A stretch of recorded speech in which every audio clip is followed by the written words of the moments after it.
Меня зовут Леся Парамонова, и я дизайнер и основатель бренда «Лес». Меня зовут Максим Башкаев, я бывший основатель и креативный директор бренда Outlaw Moscow.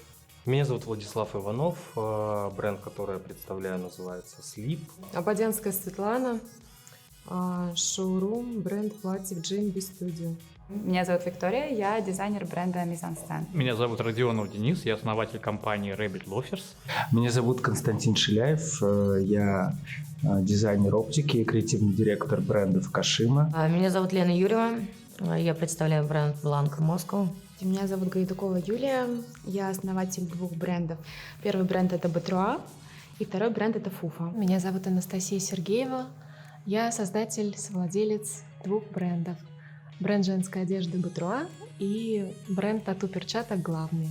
Меня зовут Илья Булычев, я дизайнер и основатель бренда BioCV.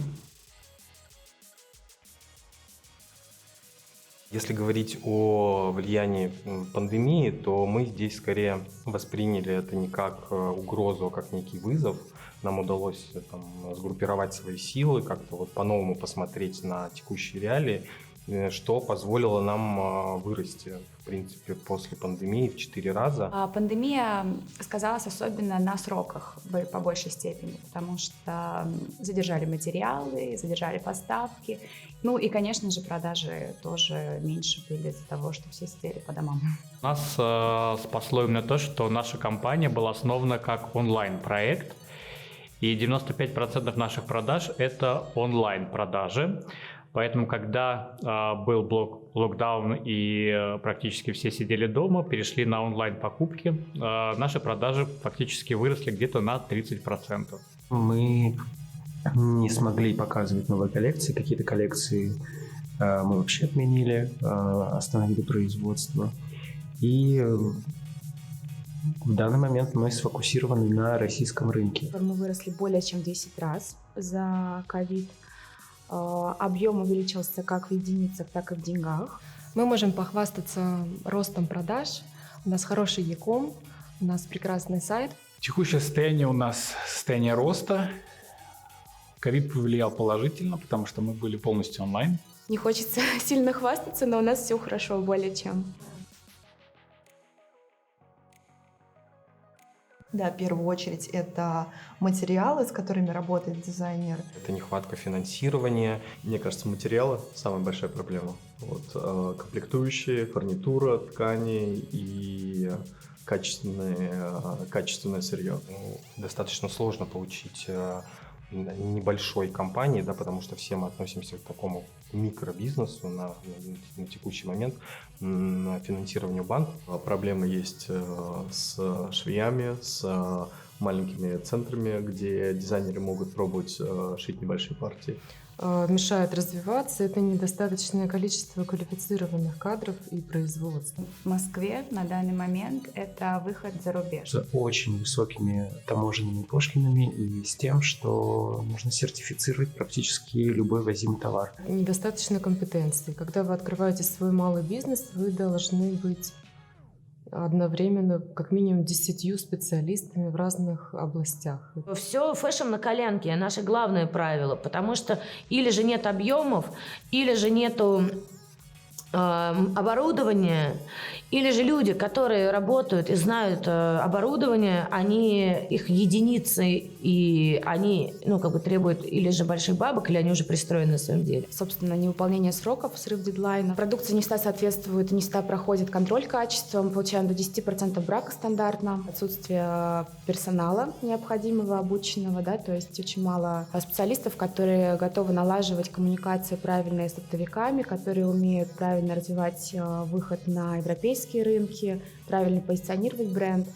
То есть тут нет отсутствия качественных специалистов и профессионалов в плане маркетинга и пиара, но это отсутствие, безусловно, сырья, потому что его практически нет.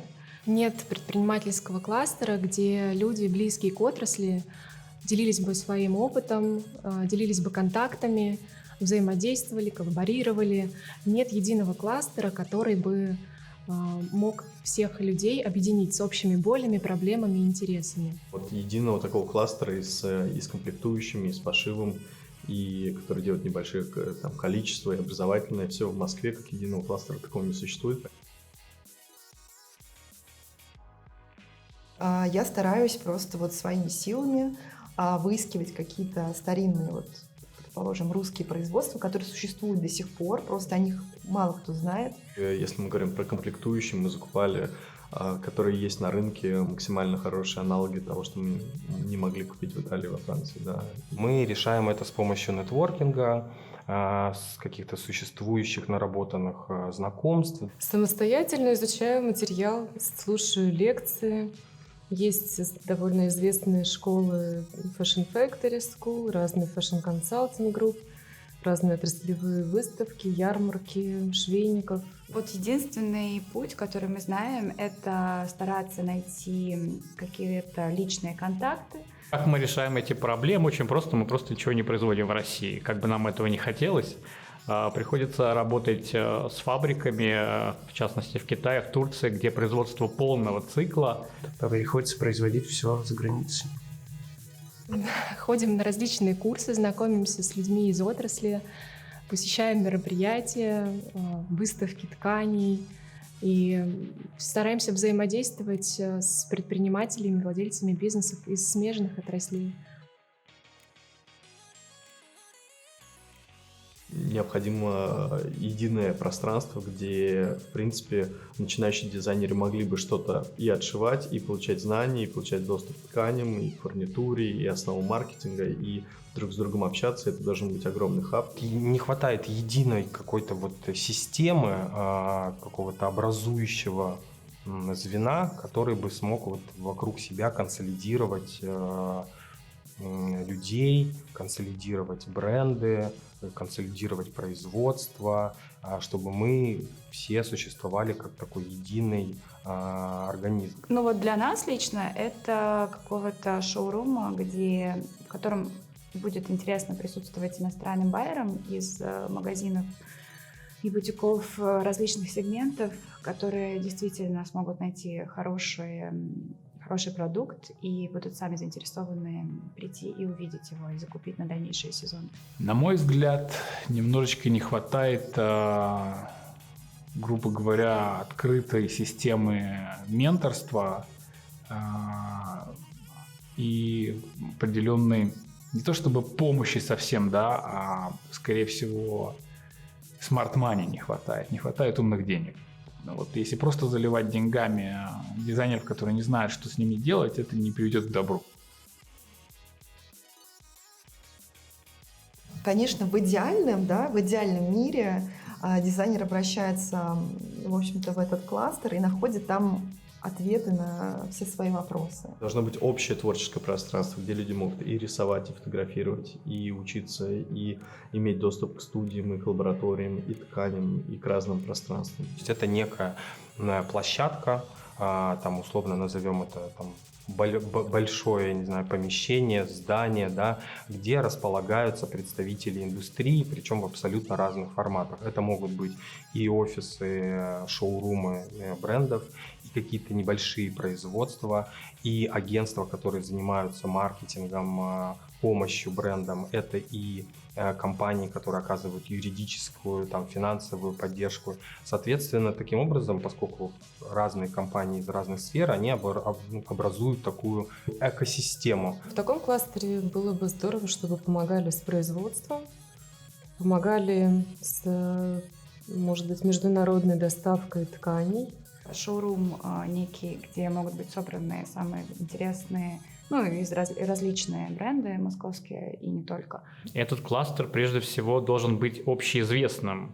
То есть он должен моментально включиться в работу и как-то классифицировать производителей, просто продавцов и так далее. То есть здесь, если создавать кластер, не надо создавать кластер чего-то определенной одежды. Надо создавать кластер выработки стиля, концепции. Это поддержка в виде обучения персонала необходимого. Очень не хватает молодых специалистов, которые грамотно умеют работать с лекалами. В первую очередь это база контактов и людей, которые готовы делиться, готовы взаимодействовать, партнериться. А потом уже это поддержка правительства этого кластера и льготы, субсидии молодым предпринимателям. На мой взгляд, креативный кластер может как раз иметь определенный доступ к сильному мира сего, к людям с большой экспертизой. В идеале, чтобы эта экспертиза была еще и за границей. Возможность коммуницировать, спрашивать, получать информацию, находить менторство и также получать определенные субсидии либо льготные кредиты для роста и масштабирования, когда бренд к этому готов.